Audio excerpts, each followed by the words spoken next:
Kalau kita ngomongin pahlawan super, apa sih yang pertama kali ada di pikiran kita? Aksi? Fantasi?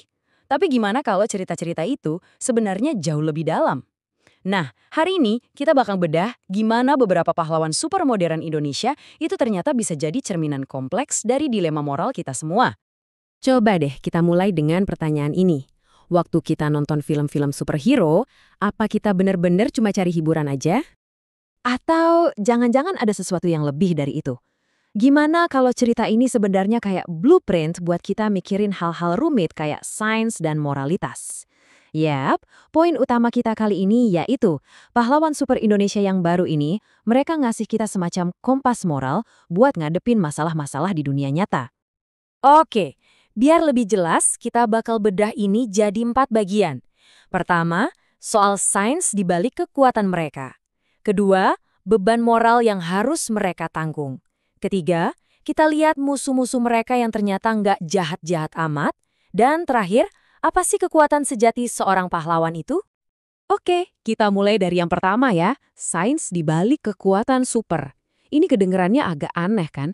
Cerita fiksi kok pakai logika ilmiah. Tapi justru disitulah kuncinya. Gimana fiksi ini malah bikin kita jadi mikir lebih kritis. Jadi, intinya tuh gini. Meskipun ceritanya fantasi, di dalamnya tetap ada logika. Ada aturan mainnya. Nah, aturan-aturan fiksi inilah yang anehnya malah bikin kita jadi penasaran. Kalau di dunia nyata, ini gimana ya kerjanya? Kita ambil contoh paling gampang, Gundala. Coba deh perhatiin, kekuatannya itu bukan datang dari sihir atau jimat keramat kan? Bukan. Kekuatannya itu hasil dari sesuatu yang lebih modern, lebih sci-fi, gabungan biologis sama AI dari luar angkasa. Ini jelas bukan fantasi biasa, ini fiksi ilmiah. Nggak cuma Gundala loh, The Sparklings juga sama. Kekuatan mereka tuh dijelasin pakai konsep yang beda-beda. Ada yang nyambungnya ke neurologi, ada yang ke fisika energi, tapi intinya sama. Semua ada penjelasan ilmiahnya di dalam cerita. Dan ini yang bikin kekuatan super mereka tuh rasanya jadi lebih masuk akal, lebih membumi. Dan ceritanya tuh nggak cuma soal adu jotos. Coba lihat deh gimana mereka ngebandingin dua tipe jenius. Di satu sisi ada Sancaka yang otaknya kayak peneliti, super metodis dan analitis. Di sisi lain ada Riani yang jeniusnya lebih ke intuitif, bisa nemuin solusi di saat-saat paling genting. Sama-sama pahlawan, tapi cara kerja otak mereka beda banget. Nah, punya kekuatan dan otak sejenius itu pasti ada konsekuensinya kan? Disinilah kita masuk ke bagian kedua, ke inti dari pembahasan kita, beban moral seorang pahlawan. Karena punya kekuatan besar, ya tanggung jawabnya juga besar. Konflik moralnya langsung meledak di sini. Bayangin, Sancaka punya niat yang super mulia, bikin energi murah buat semua orang. Penemuannya itu malah mau dibajak dan diubah jadi senjata pemusnah massal. Dari mimpi indah jadi mimpi buruk.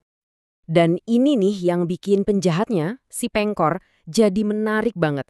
Dengerin deh alasannya. Dia itu bukan jahat karena pengen jahat. Dia bergerak karena merasa ada ketidakadilan yang luar biasa. Ayahnya dizolimi.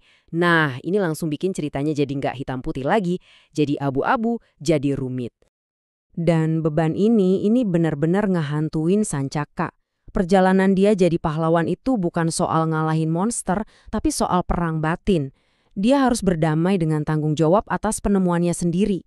Bisa dibilang dia dihantui sama kecerdasannya sendiri.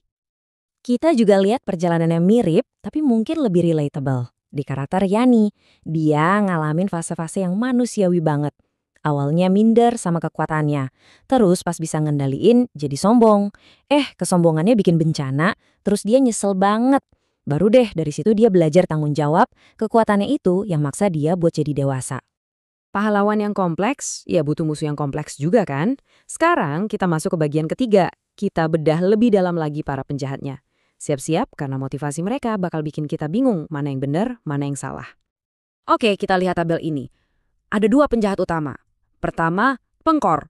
Tujuannya apa? Gulingin pemerintah korup. Kedengarannya bagus kan? Tapi motivasi dibaliknya itu dendam pribadi. Nah, pertanyaannya jadi, apa tujuan baik boleh dicapai dengan cara jahat? Terus ada Carmine. Tujuannya lebih gila lagi. Nyegah perang antar galaksi, nyelamatin miliaran nyawa. Tapi, caranya dengan ngancurin bumi.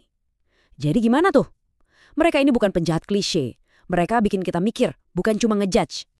Oke, setelah kita lihat semua kerumitan ini, sainsnya, moral pahlawannya, sampai penjahatnya yang abu-abu, jadi apa intinya? Apa sih kekuatan super yang sebenarnya lagi dipamerin di sini?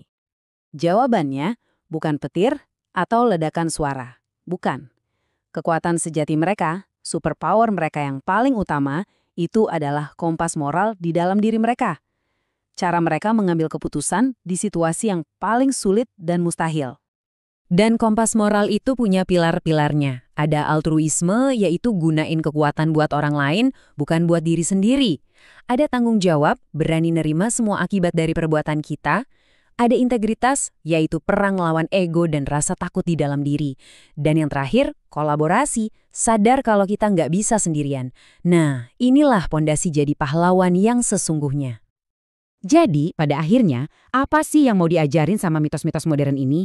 Cerita-cerita superhero ini ngingetin kita kalau ini tuh bukan sekedar hiburan buat lari dari kenyataan. Cerita-cerita ini bisa jadi cermin buat kita ngaca dan sekaligus jadi kompas. Mereka nggak ngasih kita jawaban yang gampang. Tapi, mereka ngajarin kita cara bertanya yang benar, cara berpikir yang kritis, supaya kita bisa nemuin jalan kita sendiri di dunia yang makin rumit ini.